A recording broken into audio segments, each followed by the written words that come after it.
guys, it's Nana GL54 Janet. We're going to try this again. I just did a whole 15 minutes of video and I was out of frame, so we're going to try it again. I got to make sure that you guys are seeing what I'm doing and not seeing my clothes or my bod, because I'm in my jammies. Okay, all right, so that's good. I have these vintage postcards that Diana sent me, a bunch of them. And let me make sure, yeah, Diana sent me a bunch and I bought some, and so, and I think Stephanie might have sent me some too, and I've gotten them, I've been collecting them for a while. So anyway, I copied them and put them in a file, and I hate to let them just sit and waste away in a box. So I'm making them into ornaments, and I'm going to try to sell them at the craft fair that I'm going to with my friend Dale. And so what I have is, I have this.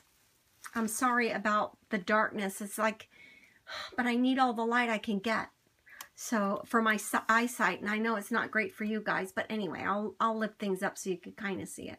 But I have this that I got in Marshall's or TJ Maxx, and there we go. And so I'm using it like so, hold on, like so, because I'm trying to, I want to preserve the edges of these, making them into ornaments. And I also don't want to cover the backs. I didn't want to mount them on anything because I think the writing is interesting. So I might try to find a way. I don't know if matte medium will smear this or not. So I'm going to experiment on an old piece of writing that I have to see if it'll smear it. If it doesn't smear it, then I'll go ahead and matte medium it. But anyway, so I'm making, these are going to have hangers and some glitter and some other stuff. So right now I'm just basically working on these. So maybe you'd like to sit and watch me. So that's what I'm going to do. So I just got done with this one, and I put this, the burlap on the back around it, and then I glued this little gold trim on there. So now we're going to do this one, and I just pulled out some things that I thought might work. So this one, let's see, this one is a rickracky one, so that's what I'm going to use on this one. So let me see, going to, uh-oh, I gotta get in frame.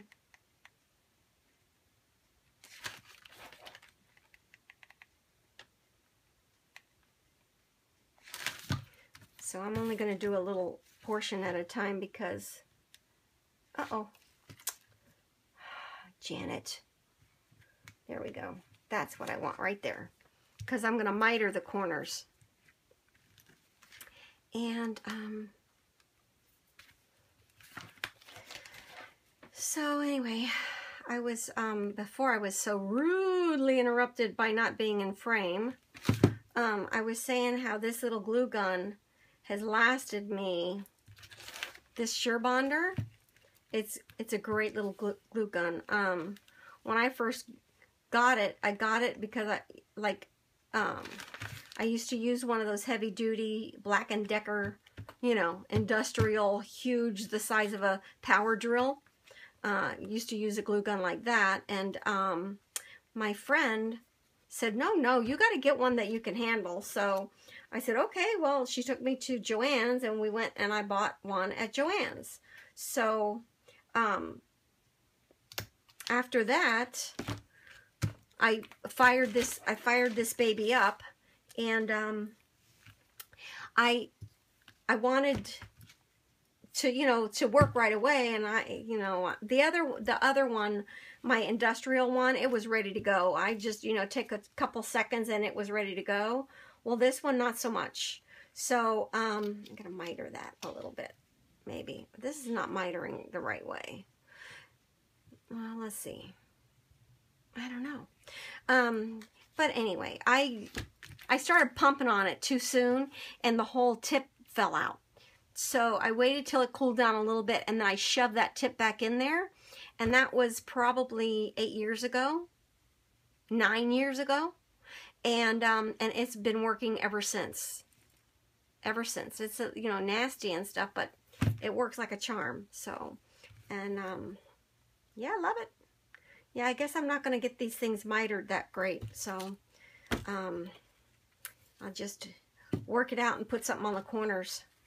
On the corners. Let me see, maybe if I cut this like that or this like that. I don't know. I don't know. I don't know. That's not right. This was right on this side. That'll miter that side. So that's what I'm going to work on. Okay. All right. So let me see. Stay there. Oh, I'm wrapped around my glue gun. Hold on. Alrighty then. So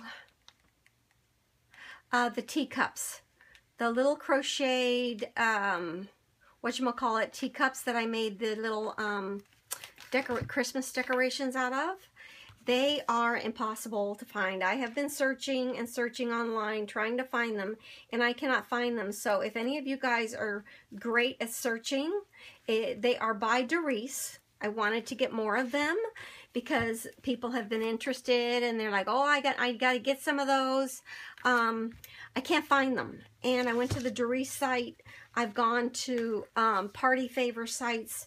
I've gone all over the place and I cannot find them. So if anybody has success finding them, please share the love, because I really wanted to share them with people, but I'm not going to be able to because I cannot find them.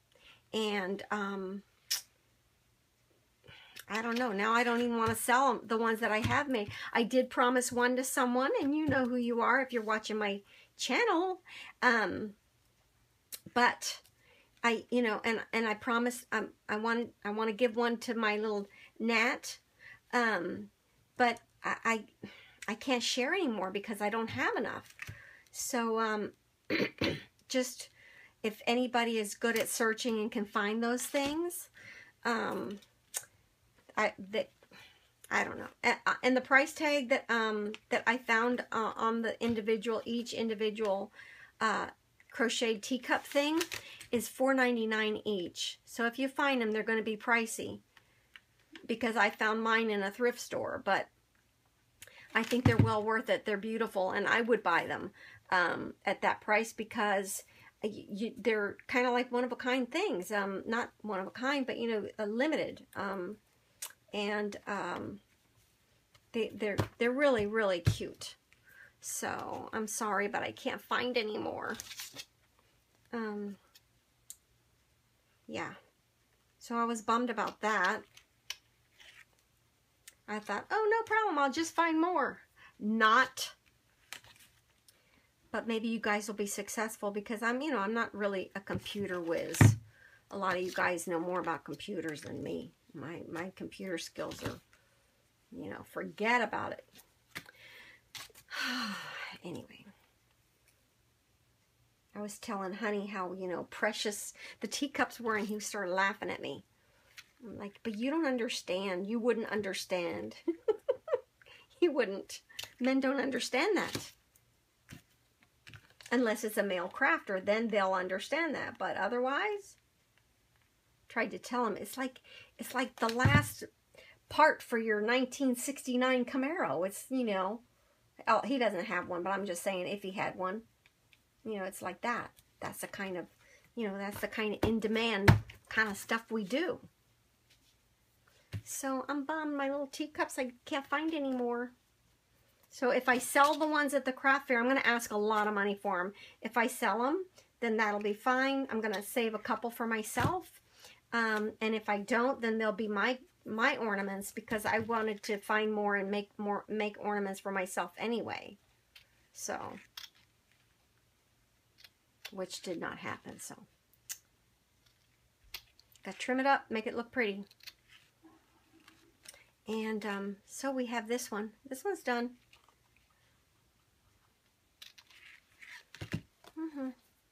So that one's done.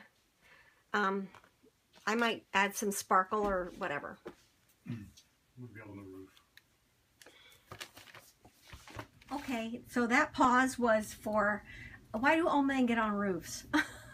I've got to go out and watch my husband on the roof. But anyway, you got the general idea of what I'm doing. So I'm not only preserving the vintage postcards, but making them into ornaments, so they'll be looked at and appreciated.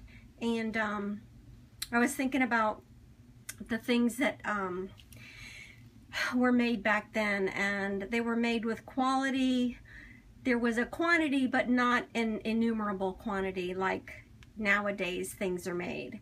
And there's just something special about them. So that's it. I'm gonna let you guys go, and I'm gonna go watch my husband on the roof. Bye.